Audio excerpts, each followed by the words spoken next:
Ya intinya sih lagi-lagi berawal gue turun gunung dari Gunung Jawa Barat, tepatnya Gunung Gede, sampai di Terminal Pas Rebo kita udah masuk malam, Bang. Itu diguyur oleh hujan yang sangat deras malam itu. Lagi capek-capeknya, dekil-dekilnya habis turun gunung di Pas Rebo tuh malam itu kita diguyur oleh hujan yang sangat deras. Nah, ketika gua dari seberang Pas Rebo itu untuk mantek satu kendaraan umum lagi menuju ke arah rumah gua. Itu makan waktu ya bisa dibilang 30 menitan lah dari Pasar Rebo. Gue menggunakan angkutan umum kecil untuk menuju lokasi gue tinggal sama teman-teman.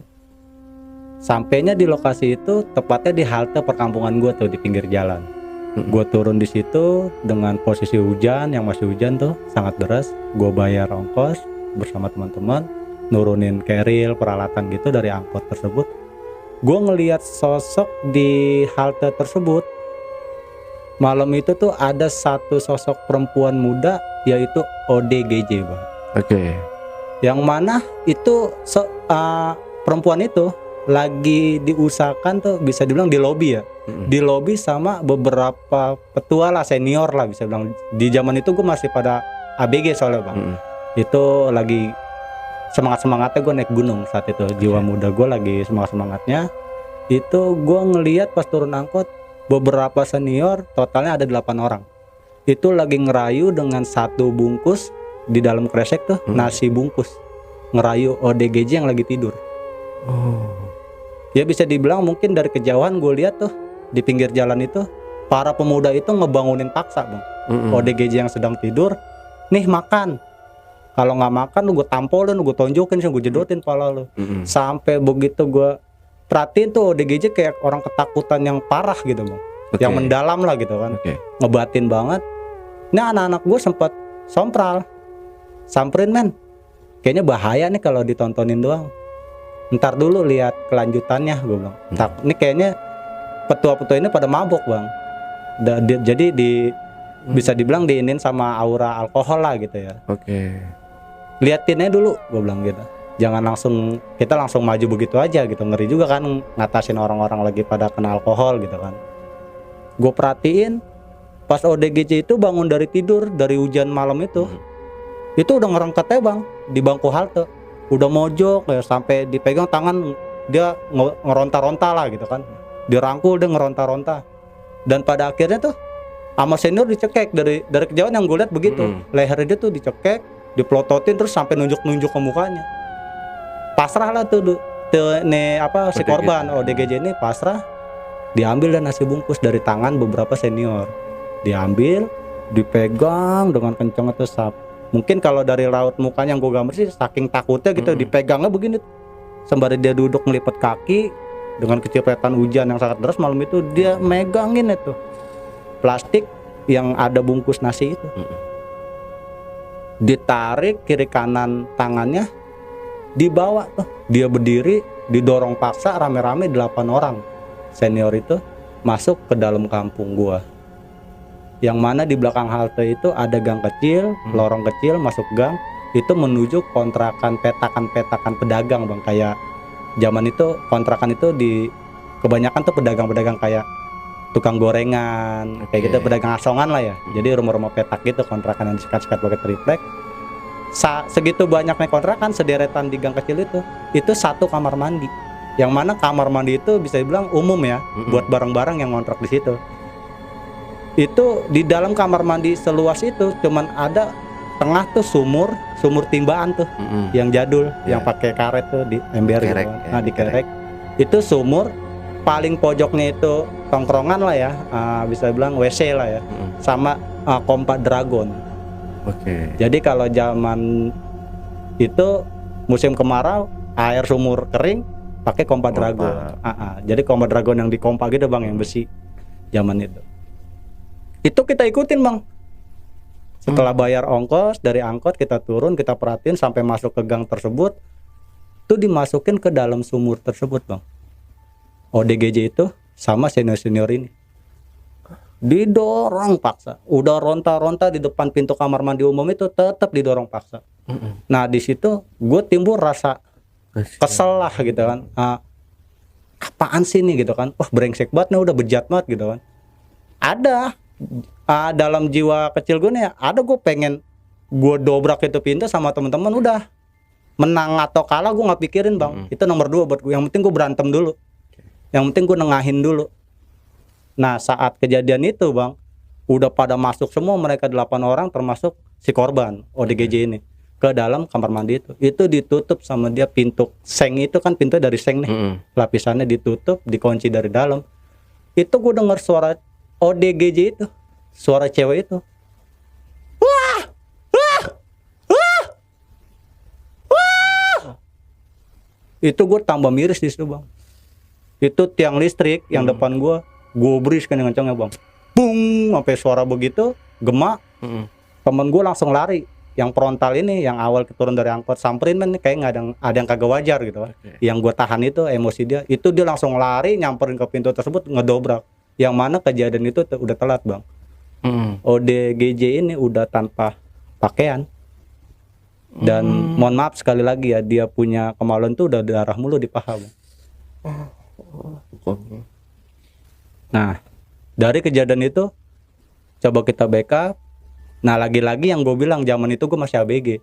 Jadi senior-senior ini dengan puas hati ngencengin sabuk gespernya sembari ngeplakin pala kita bang.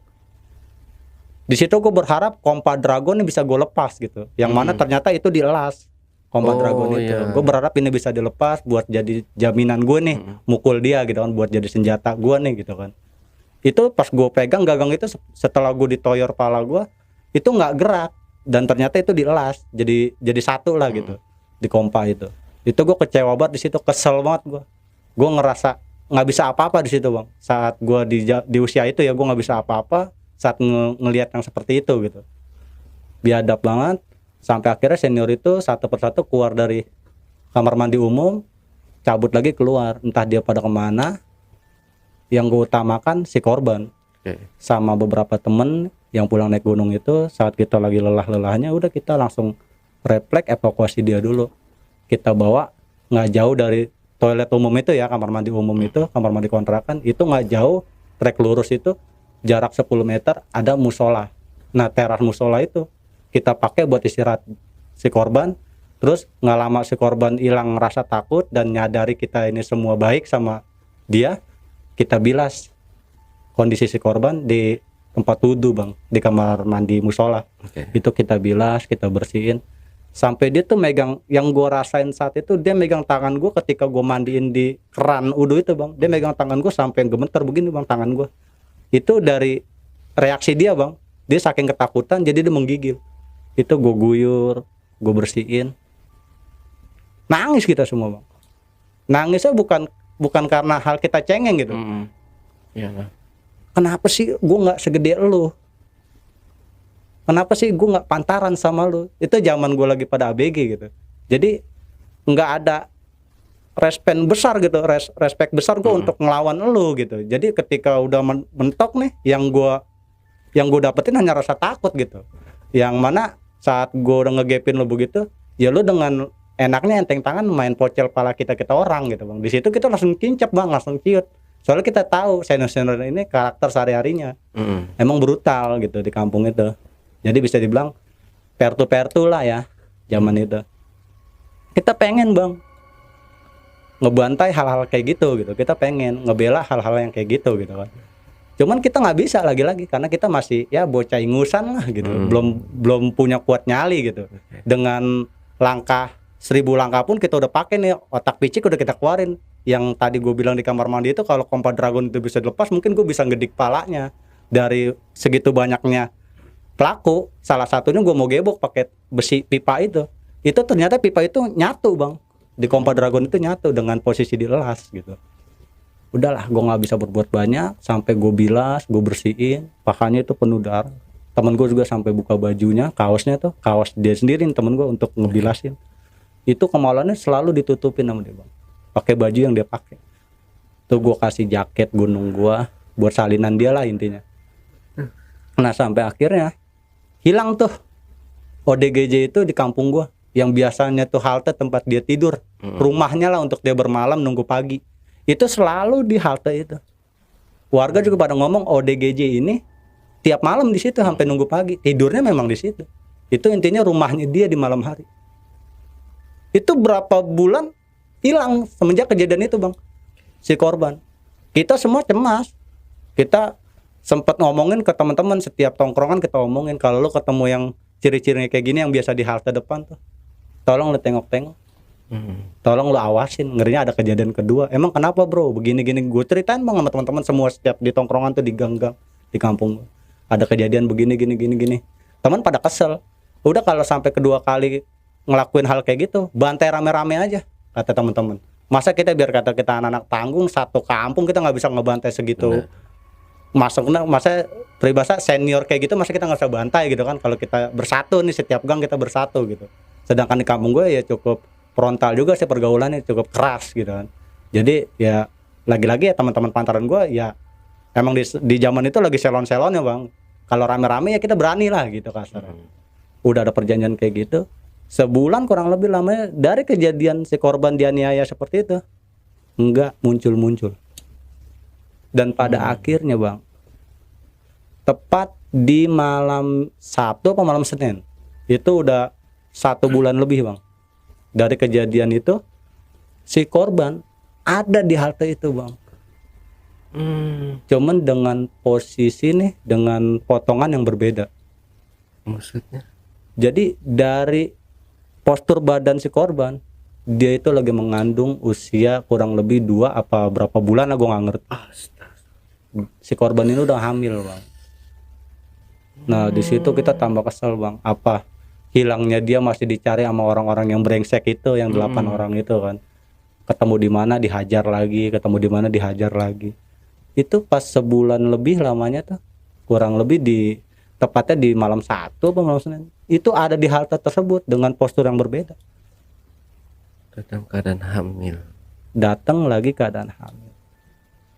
Kita kasih teh manis di plastik tuh, teh manis hangat sama 4 biji apa 5 gitu. Itu roti bungkus itu yang keju coklat gitu, Bang. Itu gue kasih dia sama teman-teman, dibuang. Kita ulangin, kita ambil karena belum kotor kan, masih di plastik. Kita ambil, gimana cara ini? Kita bersatu sama anak-anak Karang Taruna. Salah satu dari anak Karang Taruna di kampung gua itu ada ceweknya gitu, anggotanya ada cewek. Itu gue minta tolong, mungkin sesama cewek nih lebih misterinya lebih dapet lah gitu kan. Akhirnya dirayu sama dia, diminum tuh, saking ya bercampur aus dan lapar kali ya di perasaan ODGJ itu ya. Itu dibuka langsung depan cewek anak Karang Taruna ini yang kita minta tolong buat ngasih ke ODGJ. Diminum habis tuh teh hangat, dimakan 5 bungkus roti tersebut dengan perut yang melendung. Ini udah berapa bulan dipegang, diusap-usap sama tim gue ini anak Karang Taruna yang cewek, 3 orang ngelus-ngelus perut dia, salinnya, bajunya, cuman ngerengketnya sembari megang roti, dimakanin sedikit dia geleng-geleng. Itu rambutnya udah sedikit gimbal, Bang, udah kering gitu, gimbal kotor gitu, dia geleng, salinnya ikutnya mau dibersihin ke musola yang lagi itu nggak mau.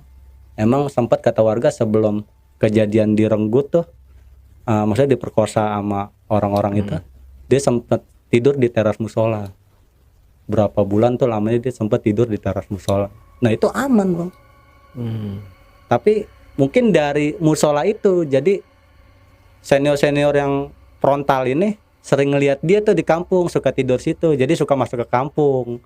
Nah datanglah aura jahat nih, pola pikir jahat dari senior-senior di saat kena alkohol. Boleh juga nih ODGJ, mungkin ada hal seperti itu. Sampai dibantai lah ODGJ itu, di kasarnya diperkosa massal lah ya, di dalam sumur kontrakan. Ya dirayu nggak mau sama anak-anak Karang Taruna. Mau dikasih baju pun kagak mau. Ini baju nih, dikasih baju, ada daster, ada kaos gitu, ini baju, ada kain sarung, nggak mau. Malah udah kita ditaruh nih sama anak Karang Taruna di kakinya, di pangkuan itu, diambil lagi dibalikin. Jadi hitungannya mungkin entah marah gitu, entah dia udah ngerasa geram gitu ya, dan takut pula. Udah dia hanya mocelin pakai giginya tuh roti sedikit sembari megang plastik teh hangat. Kita dari kejauhan di situ ngerasa aduh udah parah nih gitu kan. Dia nggak lama dia perhatiin tuh anak karang taruna ini dari 3 cewek cabut mau nggak mau, soalnya dirayu kayak gimana udah nggak bisa gitu kan, karena mungkin takut atau gimana, udah muak lah sama semua ini gitu kan. Udah ditinggalin, udahlah bang, yang penting tuh udah ngisi perutnya, udah ngeganjel perutnya sama teh manis sama potongan roti itu. Ya kita ke dalam. Nah kita pada balik ke kampung. Itu tepat di malam itu bang, ternyata kita orang nih pemuda di kampung situ Karang Taruna, malam terakhir kita ketemu ODGJ tersebut. Oh,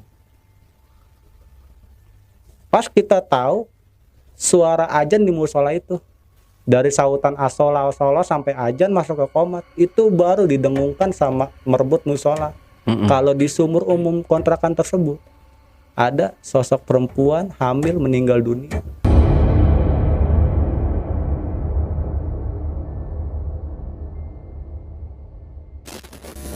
Itu jam segitu kita pasti pada nongkrong di aula Karang Taruna bang, untuk ngomongin masalah tur warga, tur RT.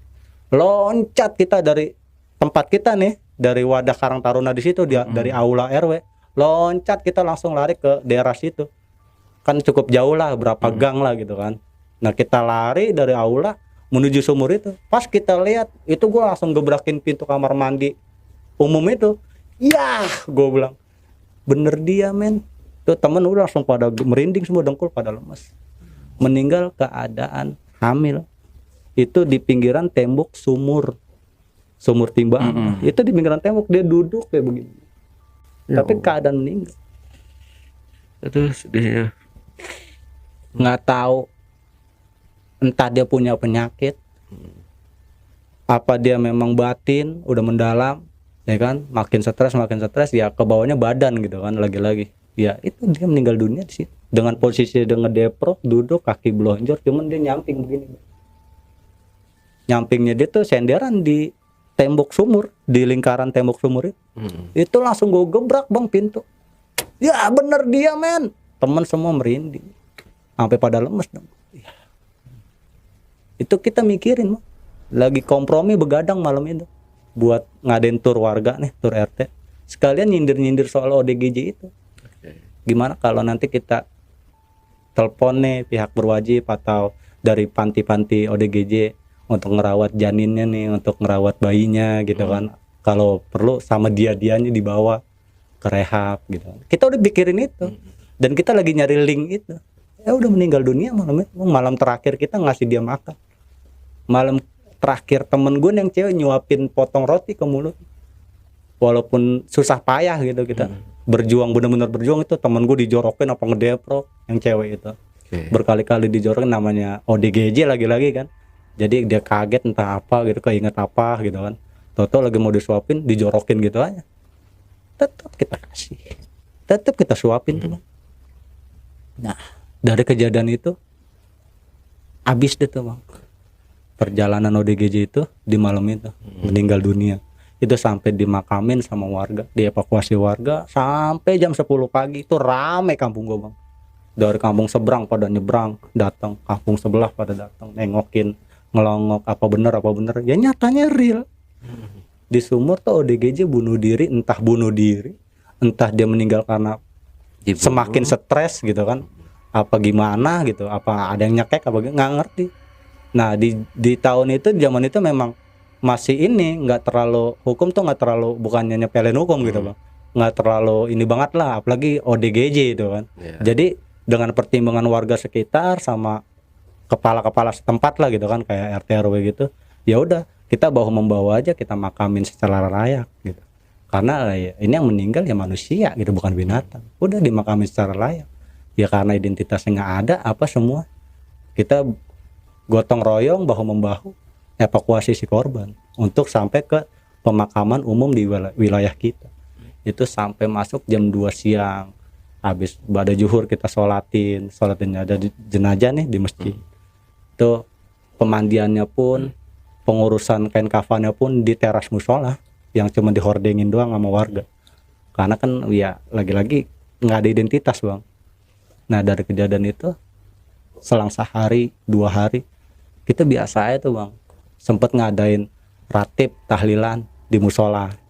Terus setiap malam Jumat juga kita kirim arwah, karena kita nggak tahu namanya kan, ya udah ODGJ Pulan bin Pulan gitu kan.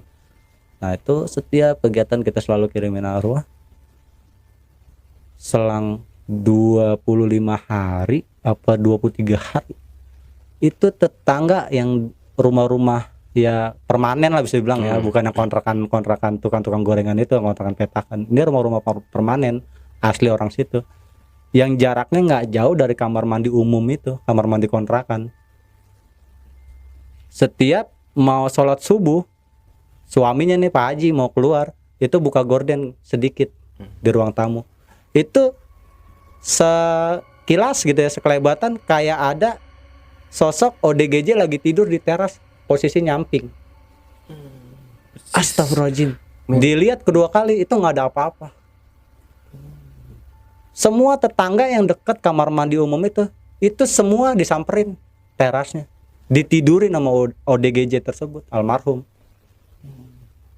Nah di situ ngerasa tetangga semuanya, warga ngerasa takut nih. Paginya pada ngomong-ngomong, jadi kan nama ibu-ibu gitu kan, nyampe lah ke kita orang, ke anak-anak Karang Taruna. Sampai di situ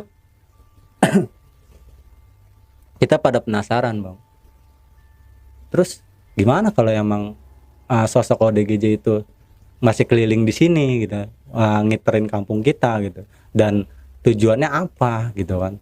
Apakah memang masih dendam sama perbuatan orang-orang ini gitu kan, yang 8 orang ini kan yang ngejahatin dia, apa lantaran lain gitu kan? Nah di situ kita lagi ngobrol-ngobrol di Mapala tuh, di Sekret di Karang Taruna kan, tuh jadi satu tuh aula kita, aula Mapala wadah kecil tuh kampung, sama apa aula buat Karang Taruna di situ semua bang. Nah dari obrolan kecil itu tuh ada yang masuk tuh petua yang punya tanah wakaf musola. Dulu almarhum masih hidup orangnya, itu ustadz lah di wilayah itu. Dia masuk, assalamualaikum ya Pak Haji, kenapa, ada apa? Udah kita bersalaman, kalau mau rapat silakan, teman kalau lagi ngomongin soal almarhumah yang kemarin tuh yang orang stres itu, nih saya kasih titiknya, coba deh dibersihin tuh kamar mandi yang kontrakan itu tuh yang di pojok, dibersihin. Terus ya peribahasa bersih lah di situ, kerja bakti gitu. Emang sumur kontrakan itu jember banget bang. Zaman itu tuh pinggiran sumurnya tuh banyak lumut-lumut begitu, itu bersihin. Nah setiap ini niatin deh nih dari teman-teman nih semua nih, kalau emang sayang sama orang-orang begitu, yang orang-orang teraniaya katanya, malah sampai meninggal dunia, niatin deh. Ya kasarnya peribahasanya biar tenang aja di alam sana gitu, di akhirat, karena udah bukan tempatnya di sini. Iya wajib, makasih. Yuk kirimin Fatihah deh pada setiap mau sholat deh, maghrib kayak isya kayak di musola. Tuh wajib ngomong gitu. Soalnya kemarin saya ketemu dia depan musola bilang terima kasih pas azan maghrib. Wajib ngomong gitu. Ini jamaah masuk nih ke pintu musola.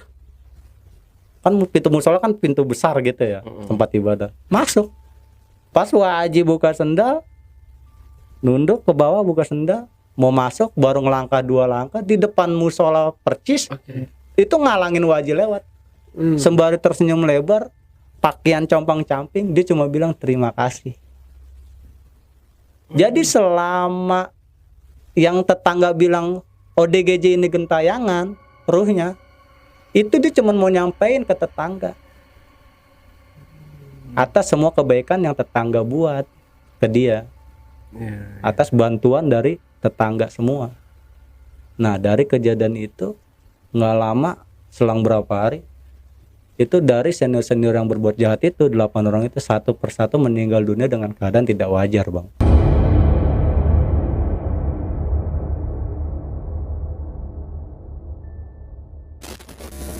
Oh, meninggal?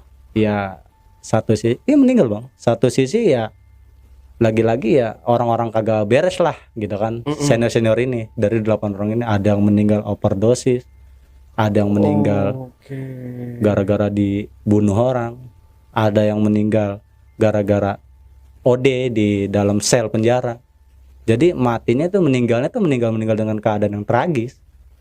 Nah di situ kita baru nyadarin tuh ketika beberapa satu persatu dari 8 orang yang jahat ini meninggal dunia, itu setiap kita ke rumah dukanya tuh nelayat gitu ke rumah si korban almarhum itu, salah satu senior itu tuh tetangga langsung pada booming di rumah duka, di rumah si almarhum. Ini kalau perbuatan jahat di dunia dibalas kejahatan di saat dia meninggal dunia, keburukan perbuatan buruk dibalas keburukan sama yang kuasa. Itu dikasih bukti. Itu kata Waji yang ahli waris, yang punya tanah wakaf musola itu. Tuh liatin almarhum meninggal muka sampai dada gosong. Bawah dari dada ke bawah biasa aja. Kenapa? Orang jahat. Itu di tempat almarhum ngomong begitu. Di bangku yang pada nyelayat tuh, yang pada ngelongok lah gitu ya, nengokin almarhum gitu. Itu ngobrol sama bapak-bapak semua, kita pada nyimak. Ini coba kalau orang baik sampai ngomong gitu, jadi ngasih secara tidak langsung wajib nih ngasih gambaran gitu buat kita, buat yang anak-anak muda gitu. Nah dari kejadian itu ya banyak kita ambil pengalaman pelajaran dari Pak Haji, dari Waji ini. Makanya mumpung masih pada muda deh ente, baik aja udah, hidup mah baik aja. Bagi nggak bisa, ngasih nggak bisa, nyenengin nggak bisa, baik aja sama orang. Mau seneng, mau terima, mau kaget orang udah kita baik aja. Iya, benar. Tuh Haji ngomong begitu. Udah bawa hidup baik. Pelajarin bekal baik.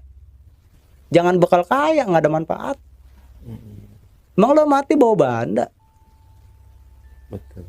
Tuh Haji ngomong gitu. Tuh lo lihat depan mata lo. Apa yang dia bawa? Orang mati 2 warna. Dari pala sampai dada angus. Overdosis. Terus yang dari sel, dari buih dibawa pulang pakai ambulan sama beberapa aparat. Keadaan begitu, Bang. OD semua. Yang meninggal karena dipukul orang pakai senjata tajam.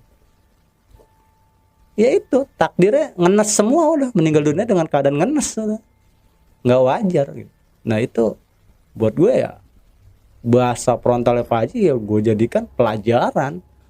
Ya itu gambaran hidup yang nyata. Lo bodoh di dunia ya bodoh juga lo nemu kematian.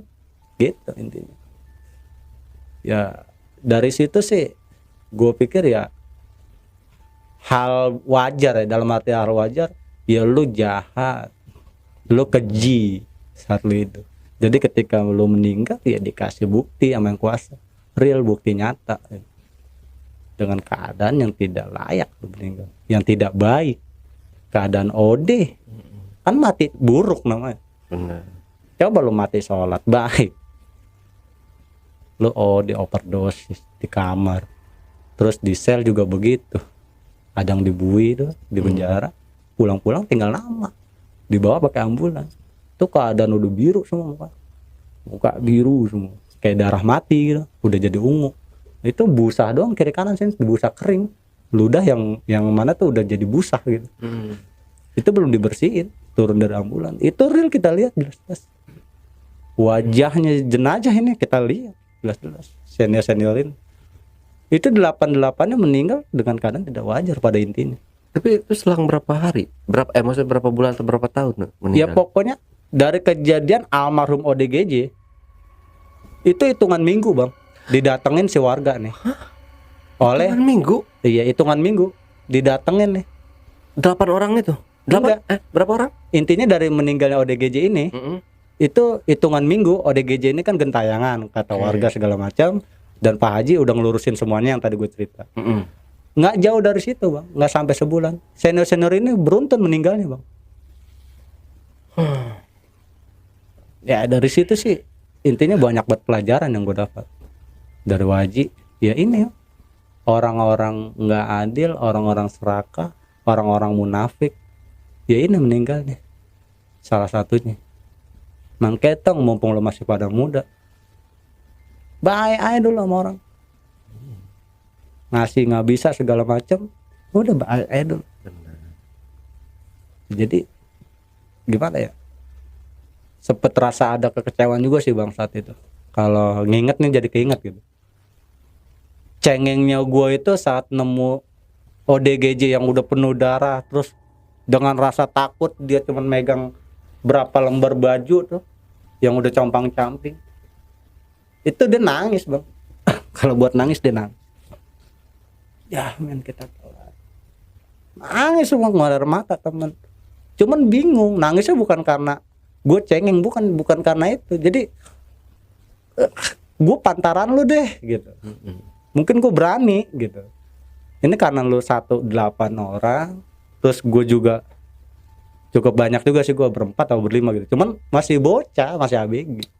Jadi yang namanya di kampung kan gini bang, lu pasti tahu pernah pahamin yang namanya veteran gitu kan, segala macam apa namanya pertu gitu, preman tua. Kan kalau di setiap kampung pasti ada tuh preman tuanya yang bang ditakutin bang apa, om apa. Ya rombongan mereka ini bang. Yang bangsatnya ini orang-orang senior ini. Gitu sebutannya itu. Senior berarti pemuda-pemuda bergajul lah di kampung itu bang itu. Ya jadi intinya yang bangsat orang ini. Sampailah ODGJ itu meninggal dunia dengan posisi yang lagi mengandung. Gila. Itu semenjak kejadian itu banyak warga di teror tuh, di suara sumur itu ada suara jeritan, ada tangisan bayi. Ada yang sebenarnya itu ada bang. Ya lagi-lagi ya udahlah gitu kan. Ini semua udah kebalas semua. Nah semenjak 8 orang ini meninggal dunia, nggak ada lagi tuh istilah yang namanya tetangga ditemuin lagi di depan teras lagi tiduran tuh ODGJ. Nggak ada yang kayak gitu. Nggak ada lagi nih suara-suara aneh di sumur itu. Pas 8-8-nya meninggal. Itu nggak jauh, sebulan bisa 3 orang, sebulan lagi bisa 3 orang, begitu bang. Jadi beruntun aja gitu. Cuman ada space dari kemeninggalan mereka, ada space. Cuman lagi-lagi ya meninggalnya dengan keadaan yang tidak baik. Itulah tadi bang ya, kalau misalkan akibat minuman atau narkoba kayak gitu ya, memang nggak bisa bikin kita berpikir logikanya tuh lebih ini apa namanya nggak waras lah kayak gitu. Itu orang gila loh, tega banget kayak gitu. Istilahnya kalau kita tahu sendiri apa namanya orang gila itu udah pasti mohon maaf nih ya badannya ya bau atau segala macam, dia kan nggak pernah mandi kemungkinan. Ya gila, orang yang kotor lah gitu ya. Iya. Kan identik ODGJ itu orang yang dekil gitu, kotor, bau, kotor. Cuman kok dia mau ngeroyokin orang kayak gitu, Salome berarti orang kan, kayak gitu. Ya, berarti kan sampai hamil gitu kan, berarti emang udah sering lah mereka tuh melakukannya ya. Ya itu yang tadi gue bilang ya, bangsatnya untungnya udah pada mati gitu. Kalau belum mungkin sampai sejauh ini gue masih dendam banget sama orang kayak gitu bang. Iya, untungnya udah mati ya. Alhamdulillah. Kalau nggak mati kayaknya, aduh itu greget banget itu. Itu gimana ya, bisa dibilang ya pelajaran juga sih bang, banyak pelajaran yang gue dapat dari hal pengalaman itu ya, karena real dari gue pribadi sama temen-temen dan itu pun ada di tempat gue sendiri, jadi sangat gue jadikan pelajaran itu bang. Makanya lagi-lagi gue punya niatan ya bahaya aja dulu dah, ikut kata Waji dah.